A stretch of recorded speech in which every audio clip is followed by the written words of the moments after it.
अस्सलाम वालेकुम। आप देख रहे हैं फ़ख्र न्यूज़ और मैं हूं सादिया बतूल। सबसे पहले शामिल करते हैं आज के अहम खबरें।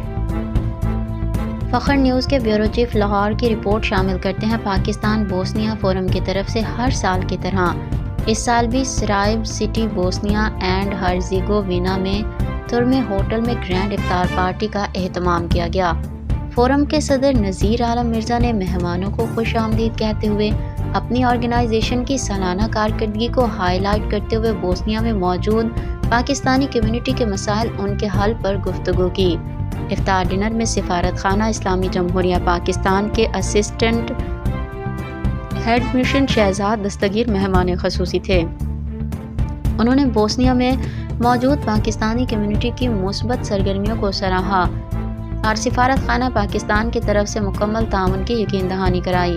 इस मौके पर पाक कम्युनिटी की कसीर तादाद ने शिरकत की। खसूसी तौर पर काशिफ इस्माइल, तहसीन अहमद, मोहम्मद खान साइम, अज़हर मुग़ल, सैयद शर्फ, नईम चिमा, तैमूर खान, मोहम्मद आमिर समेत मुतादिद अफराद शरीक हुए। फिल वक्त के लिए इतना ही। मज़ीद खबरों की अपडेट के लिए जुड़े रहिए फ़ख्र न्यूज़ के साथ।